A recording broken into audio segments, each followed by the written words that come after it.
guys, I'm Maha. ఈరోజు వీడియోలో అత్తెసరు పచ్చిపులుసు అనేది ఎలా చేసుకోవాలో చూద్దాము. అసలు చాలా మంది అత్తెసరు పచ్చిపులుసు అంటే దగ్గరికి రానివ్వరు, కానీ ఈ పద్ధతిలో చేసుకుంటే ఖచ్చితంగా ప్రతి ఒక్కరూ తింటారు. అత్తెసరు కోసం నేను 1 గ్లాస్ బియ్యాన్ని తీసుకుంటున్నాను. బియ్యాన్ని శుభ్రంగా ఒకసారి కడుక్కోవాలి. ఇలా కడిగిన బియ్యాన్ని ఒక అరగంట సేపు నానబెట్టాలి. అందుకని కడిగిన బియ్యంలో కాసిని నీళ్లు పోసుకొని పక్కన పెట్టుకుంటున్నాను. ఇప్పుడు ముందుగా పచ్చిపులుసు తయారు చేసుకోవాలి కాబట్టి స్టవ్ వెలిగించి గ్రిల్ పెట్టాను. ఇప్పుడు ఒక పచ్చ వంకాయ తీసుకొని దానికి హోల్స్ చేయాలి. తర్వాత వెన్నపూస కానీ నెయ్యి కానీ పుయ్యాలి. నూనె వాడకూడదు ఈ వంటలో. వంకాయకి అలా కన్నాలు పెడితే వంకాయ లోపల నుంచి బాగా ఉడుకుతుంది. అందుకని నేను హోల్స్ చేసి పెడుతున్నాను. ఇప్పుడు కాసిని పచ్చిమిర్చి కూడా జోడించుకోవాలి వంకాయతో పాటు. ఎందుకంటే ఈ వంటలో నూనెలో వేపుకోవడం అట్లా ఏమి ఉండదు. పచ్చిమిర్చి వద్దు అనుకుంటే ఎండుమిర్చి కూడా వేసుకోవచ్చు, కానీ దానికంటే ఇదే టేస్ట్ బాగుంటుంది. పచ్చిమిర్చి అయితే త్వరగానే కాలిపోయింది కాబట్టి నేను పక్కకి తీసేస్తున్నాను. వంకాయ కాలడానికి కాస్తంత సమయం పడుతుంది. ఈలోపు ఒక గిన్నెలోకి చింతపండు తీసుకొని నానబెట్టుకోవాలి నీళ్లు పోసుకొని. కాల్చి తీసిన పచ్చిమిర్చిని దంచుకోవాలి. ఇప్పుడు నేను దంచడానికి కలం వాడుతున్నాను. ఎందుకు అంటే మిక్సీలో వేసాము అంటే మొత్తంగా పేస్ట్ అయిపోతుంది, అప్పుడు టేస్ట్ బాగోదు అస్సలు. అందుకని ఖచ్చితంగా దంచుకోవాల్సిందే. కారం ఘాటు గట్టిగా వస్తుందండి. దంచుతుంటే ఆ స్మోక్ ఫ్లేవర్ బాగా తెలుస్తుంది. ఇప్పుడు ఇందులో కల్లుప్పు వేస్తున్నాను. ఇలా చేస్తే పచ్చిమిర్చి ఘాటు అనేది తగ్గుతుంది కొంచెం. స్టవ్ మీద పెట్టిన వంకాయ కాలిపోయింది. ఇంకా తీసేసి దీని తోలు ఒలిచేయడమే. చాలా వేడిగా ఉంది, కానీ ఇలా వేడిగా ఉన్నప్పుడే దంచుకోవాలి కాబట్టి ఉఫు అని ఊదుకుంటూ అయినా సరే తోలు తీసేయాలి. అందుకే తీసేసాను. ఇప్పుడు ఈ వేడివేడి వంకాయని కలంలో వేసి దంచుకోవాలి. మరి మెత్తగా చేసుకోకూడదు, కచ్చపచ్చగా దంచుకోవాలి. ఇప్పుడు కట్ చేసి పెట్టుకున్న ఆనియన్స్ని ఒక గిన్నెలో వేసుకొని బాగా మెదిపి నానబెట్టి పెట్టుకున్న చింతపండు పులుసుని అందులో వేసుకోవాలి. ఇంకాసిన్ని నీళ్లు యాడ్ చేసుకోవాలి. చింతపండు గుజ్జులోనే కాసిన్ని నీళ్లు పోసి ఫిల్టర్ చేస్తున్నాను. మళ్ళీ పులుపు కూడా మరీ ఎక్కువ వేసుకోకూడదండి. ఇప్పుడు కాస్తంత బెల్లం వేస్తున్నాను ఇందులో.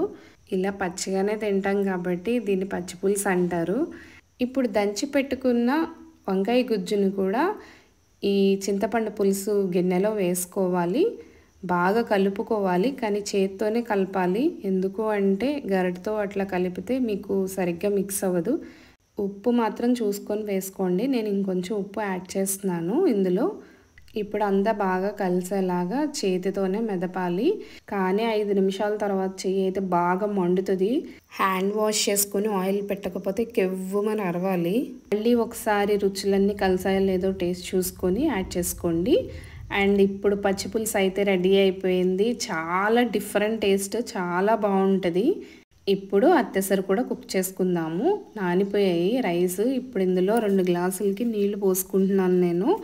1 గ్లాస్ బియ్యానికి 2 గ్లాసులు వాటర్ వేసుకొని ఇప్పుడు ఇందులో 2 గ్లాసులకి పెసరపప్పు వేసుకోవాలి. షాప్లో కొనుక్కున్న పొట్టు తీసిన పెసరపప్పు అయితే రోస్ట్ చేసుకొని వేసుకోవచ్చు. నేను ఇంట్లో తిరగలు పట్టిన పప్పు కాబట్టి దాన్ని అలాగే నానబెట్టి వాడుతున్నాను. ఇప్పుడు స్టవ్ మీద పెట్టి మూత పెట్టి సిమ్లో పెట్టుకోవాలి. ఉప్పు యాడ్ చేసుకోవాలి 1 స్పూన్కి. కాసేపు ఉడికిన తర్వాత బాగా కలుపుకోండి ఉప్పు కలిసేలాగా. మళ్ళీ ఉడకాలి ఇది. సో మూత పెట్టి వదిలేసేయండి, కానీ స్టవ్ సిమ్లోనే పెట్టుకోండి, లేదంటే త్వరగా మాడిపోతుంది.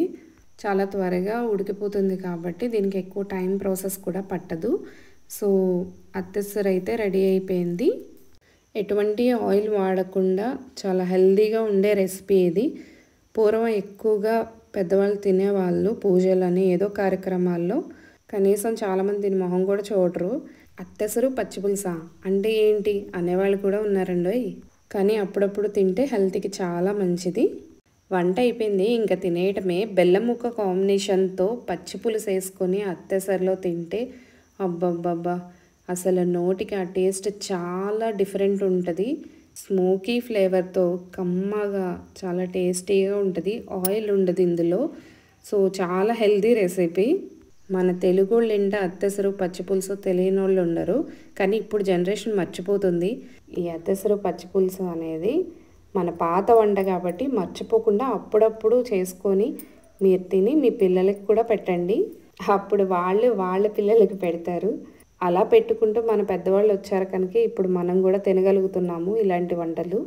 మన ఆంధ్ర వంట మన ఇంట చాలా కమ్మగా వేడి వేడి అత్తెసర్లు పచ్చి పులుసు వేసుకొని బెల్లం ముక్క నంచుకొని అలా తింటూ ఉంటే మళ్ళీ మళ్ళీ తినాలనిపిస్తుంది. ఒకసారి టేస్ట్ చూస్తేనే కదా అసలు ఆ టేస్ట్కున్న విలువేంటో తెలిసేది. సకల సుగుణాలతో పుష్కలమైన పోషకాలతో ఉండేది అత్తెసరు పచ్చి పులుసు. డైజెషన్ త్వరగా అయిపోతుంది, చాలా తక్కువ టైం పడుతుంది వండుకోవడానికి. ఇదండి మా గోదావరిలో ఇంట అత్తెసరు పచ్చి పులుసు కదా. మీకు నచ్చింది అనుకుంటున్నాను. నచ్చింది కదా.